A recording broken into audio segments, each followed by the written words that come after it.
Hey everybody, it's James here from the Sawyer Family Reviews channel. Today is Wednesday, July 13th, 2022, and this is the weekly comic book pickups video. Every week I buy comic books. I get them for myself, I get them for my kids, I get them at Queen City Comics in Fairfield, Ohio, zip code 45014. If you're in the area and into comic books, check out the comic shop. While you're over there, check out the toy department. Let's jump in. There are some new comics.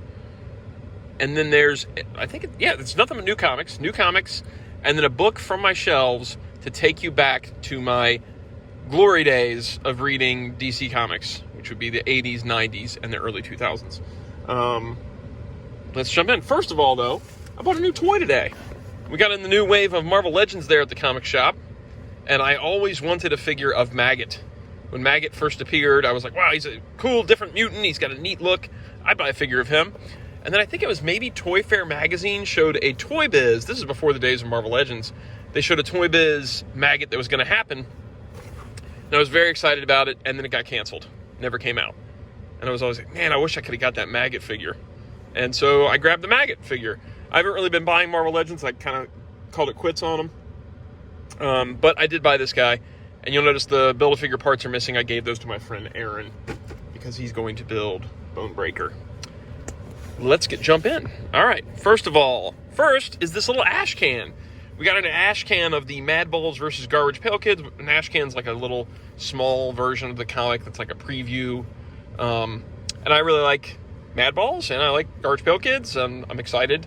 I bought all those Mad Balls figures from Premium DNA, which are awesome figures. And I pre-ordered all the Mad Balls versus GPK figures. Ooh, Shali Fish is writing this. We've seen that name a lot in the Scooby-Doo books from DC. So this should be a fun read. Artist and colorist Jason Crosby. Cover A, Joe Simcoe, who does a lot of the Garbage Pail Kids. And I actually have the original paintings for the Mad Balls versus GPK. Not the trading card art for that one, but I do have the original art to the Oculus Orbis versus Peeping Tom. So that'll be cool if that becomes one of the covers, because I'll actually own the original art to that. Because those are the trading cards. I'm rambling here. Those are the trading cards that are going to come with the 2-packs if you pre-ordered them early. And I have the original art for that one because I really like Oculus Orbis. Okay, anyway. So this is a little preview of that book that's coming out. You've got a little... The art's really fun. I'm pretty excited about this. Bob was nice enough to give this to me because he knows I like him. I think the first issue comes in next week. And I'll be buying every cover that I can get for it because I'm a fan. All right, next up is a book for Blaze. Army of Darkness versus Re-Animator Number One, Necronomicon Rising. I thought this was kind of a cool-looking cover of the choices that were available. This was $3.99? $3.99? Cover D, $3.99, yes. And this is by Eric Burnham, which we know from the G.I. Joe Saturday Morning comic and the Ghostbusters comics, so that'll be good. And Iman Casalos. He's a big fan of Eric Burnham too, so this will be a fun read for him. And of course he likes Re-Animator and he loves Ash. So this one fit the bill for Blaze. Next up, we've got Fortnite Marvel Zero War Number 2. I bought 2 of these, one for Gracie and one for Keaton. And as always, these are bagged up because there's a code inside for a Fortnite skin. They tell you very small right here, bonus digital edition and digital cosmetic download code inside. $4.99. Christos Gage writes this, and Christos Gage is a good writer. So I don't want to flip around too much because I don't want to accidentally reveal Keaton's code. Christos Gage, Sergio Devallo. They both like these Fortnite crossover comics because they both play Fortnite, both Gracie and Keats. So this is one that's always a must pick up. I'm being very careful not to show that code anytime they come in. No idea if it's good or not, but this ad on the back has me excited. Gambit Number One by Chris Claremont. All New Adventures of the Legendary Thief by co-creator Chris Claremont. I got to tell my buddy Brendan about this too. Yeah, that's exciting. Maybe it takes place in the past too, because Storm is a kid, and when Gambit and Storm first encountered each other, she was de-aged. Will Spartacchio doing the cover. that's kind of exciting. I might be picking up a Marvel book. Speaking of Marvel books, this one's for Blaze.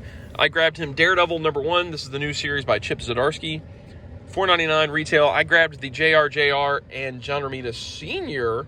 variant because I thought it was really cool looking. I have no idea if this will be any good or if it's something Blaze will even dig, but I was getting Blaze and Keaton 2 comics each, so I felt, I'm going to grab him one of these two. He does like Daredevil, and he's always looking for good jumping on points for Daredevil, so I figured this would be a solid pickup for him. That's $4.99 if I didn't say so. And then, last but not least, for the current books, Star Wars The Mandalorian Issue 1. I grabbed these 2 covers. I really like these John Taylor Christopher, I think his name is. John Taylor Christopher. His vintage figure covers. So I grabbed one of those because it was the last one that was there. And I grabbed one of the photo covers that was there. And I figured Keaton and Gracie can take their pick.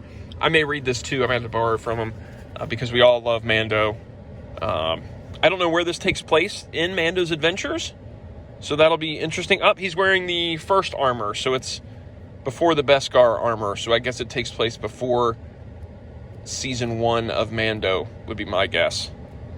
Or it looks like that's an adaptation. It's an adaptation of the show. Okay. All right. Well, that's still cool. That's still cool. I like that.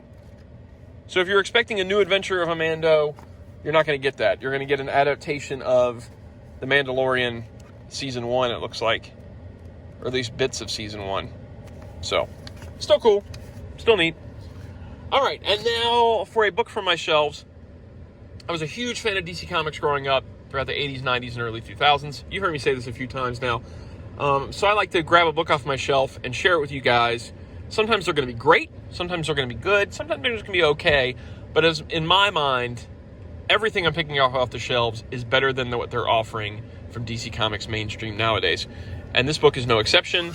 We've got Iris Allen, The Life Story of the Flash by Mark Waid, Brian Augustine, Gil Kane, Joe Staton, and Tom Palmer. This is a hardcover version of it, and it originally retailed for $20. Now, this is a little bit different from your ordinary stuff that I've been picking up, because a lot of this is just like a novel.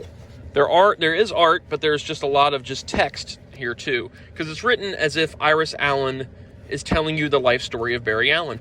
And this was fun because if you didn't know much about Barry, post-Crisis, Wally took over being Flash. Barry sacrificed himself in Crisis. And this was a good way of going back and telling you Barry's story post-Crisis without doing a Barry Allen comic. So it was pretty cool. It was pretty neat. It gave you a good idea of who Barry was, his life, and sort of the introduction to the Flash character and Wally. And it was a great backstory to just know this stuff about Barry if you were reading the current Wally Flash comics. Beautiful art, really well written. I think it still holds up today as one of the better Flash books you can pick up. If you want to learn about the Barry Allen Flash, right here, this is what you need. Iris Allen, The Life Story of the Flash. It'll give you pretty much everything you need to know about Barry Allen. At least pre-New 52 Barry Allen, right?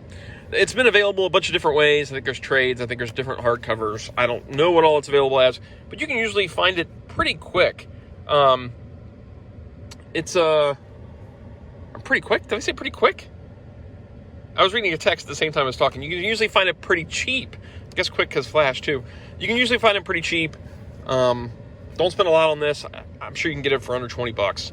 I'll leave a link down in the info section down below to check it out on Amazon, see if there's an edition available or a digital version. You know the drill. That's it for this week. If you enjoy comics, leave a comment down below. If you're reading in these books, leave a comment down below.